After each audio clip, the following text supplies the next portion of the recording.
Welcome back to part 7 of a beginner's tutorial on Rising World. I have completed some of my testing with the various cooking areas, and as you can see I'm just shoehorning everything I possibly can onto the grill. It looks like if I go 7 across and 3 rows deep, I can get 21 steaks onto this thing, which is actually pretty incredible. That has run me completely out of steaks.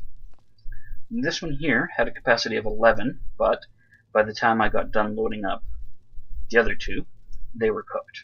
As you can see here, I have 11 cooked steaks. Those were all on there. You'll just have to trust me on that. I also have a cooked chicken, which reminds me, the chicken cooking time is 7 minutes. So we've got bacon at 3, beef at 4, chicken at 7, ribs at 9. And that's what a cooked rib looks like next to a completely burnt rib, just to prove that I can do it. The smoker can handle 22 steaks, the grill can handle 11, and this, if I had enough steaks, would have been able to handle 21. As you can see, there's 7 across that back row, and I would have gotten 3 full rows if I hadn't run out. So, now, let's move on to eating and drinking a little bit. As you can see, my food is extremely low and my water is not very good either. I'm going to show you what happens when you eat burnt food. When you eat burnt food, your hunger, will dissipate some. However, as you can see, my water is now extremely low. Eating burnt food will dehydrate you very badly. So now I've got to eat a couple of watermelon to bring my water up to a tolerable level. So burnt food isn't 100% garbage, but it's really not that hard to cook it properly, so might as well just do it that way. I'll throw the cooked stuff and the burnt stuff in here, because I don't really need that right now. And while those steaks over there are finishing, we will talk a little bit more about the products from the anvil. As you can see, there is a sword blade, a battle axe blade, and a Morningstar head. They cost 1, 2, and 2 ingots to make. However, your actual crafting of the weapons is done at your regular old bench. So you go to the weapons, and you can see with a sword blade and a stick, you can make a sword. Battle axe I've already got, but same thing, stick and a head. And Morningstar, stick and a head. And there we go. I now have sword, Morningstar, and battle axe. I don't know how they compare in terms of damage. I know that the Morningstar does significantly better against animals than your regular lumber axe, so there is that. And that's not saying a hell of a lot, but it's a start. Let's pull these off there while they're still good, before they're completely destroyed. So pack them away.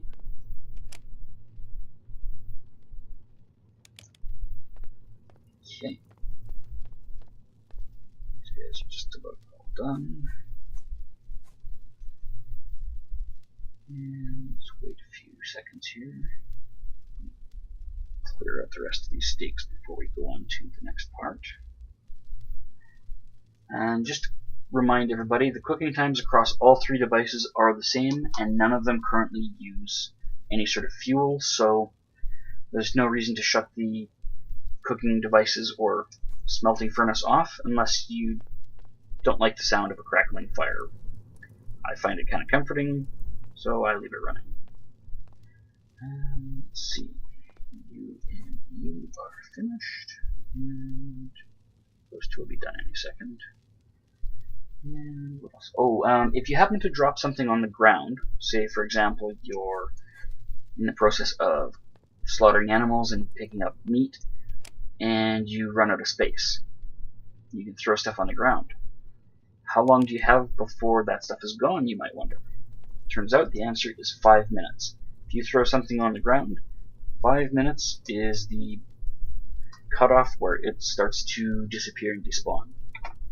So keep that in mind. If you drop something that's of any value to you, you will have a finite window in which to retrieve it. Now, on the subject of domestic and storage and all that, I could probably talk a little bit on the subject of your Tier 2 crafting bench here. This fellow here is where you will craft all sorts of weird and wonderful, more technological items. You can craft light bulbs, and then from there you can craft fluorescent lamps and table lamps and all sorts of things. Chandelier, if you like. If you have golden rods and light bulbs, you can make a very fancy chandelier.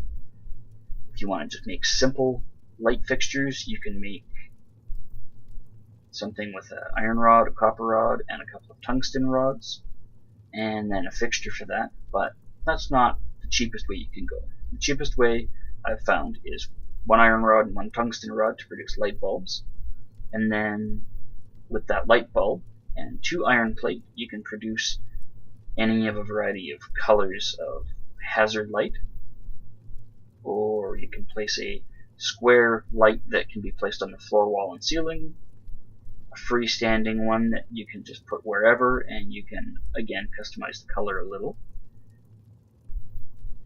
For table lamps, it's a little cheaper still because it's 2 iron rod instead of iron plates, like these guys, 2 and these guys are 4.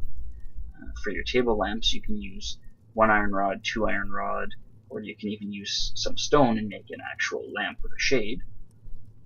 You can make a floor lamp, you can make a hanging lamp, and where did it go? That one. The one that I've gone with, because of aesthetics, I go with the wall mount light, and I've placed that in various places all over here. At night, it does a pretty good job. There are other things that you can craft here I should probably mention. Tools, ore detector, aluminum, tungsten, copper, iron, gold. Once you have some of all 5 of those minerals, you can create this device that will help you find nearby veins of ore. We'll cover that in a future episode. For now, let's take a look at some of the other metallic utility creations you can make. You can make a clock with a little bit of iron and copper, and a compass, same deal. Clock and compass, I believe I mentioned, are accessed with K for the compass. As you turn, it tells you which way is north, or pardon me, which way you're facing relative to north. Okay, so you turn like so, align that, and you're facing north. If you turn this way, then you're actually facing east, because north would be to your left. The little red arrow, I believe, is the spawn point. So if you have not slept in a bed, that is where you will come back after being killed or dying. The O brings up your clock. It doesn't give you an AM or PM indicator, but it does give you a vague idea what time you're looking at. So if you're looking at it, it says 3, and you look up and don't see stars out there, that's 3 PM. That means the next time you look at the clock and it says, say, 8 and starry, well, it's 8 PM, because by 8 AM, I believe it is light out. Those do not take up space in your inventory. They are conveniently located in a section for equipment. I'm assuming there are going to be a few other devices that we can create to go in there, but as it is an alpha, they have yet to be produced. And the ore detector I have not yet created. It's probably going to go in there as well. So that's just a few of the wonderful things that await you after you start locating metal in large enough quantities to be able to afford to build things out of it. I already mentioned you can make a ladder out of metal if you're absolutely bereft of wood and drowning in iron, but it seems like a bit of a waste considering almost everything you make can be made out of iron. Your lights, your weapons, and, wait for it, even your curtain rods are made out of iron. Don't bother using some cheap, crappy aluminum. Let's use the good stuff. Let's use iron. So, there's a variety of stuff that uses iron. I wouldn't recommend using it for things like doors and other non-essentials unless we are able to determine that there is some benefit in doing it. I have not yet seen any stats on doors, wood versus metal. That one over there is metal, obviously. This one here is wood. I haven't yet seen any stats indicating that one is harder to break down than the other, because grizzly bears, to my understanding, do not have the ability to break them down. In my experience, that iron door has been enough to keep a grizzly bear from following me in here when I was just about dead. So, with that in mind, we'll pause here and come back for another segment after a break.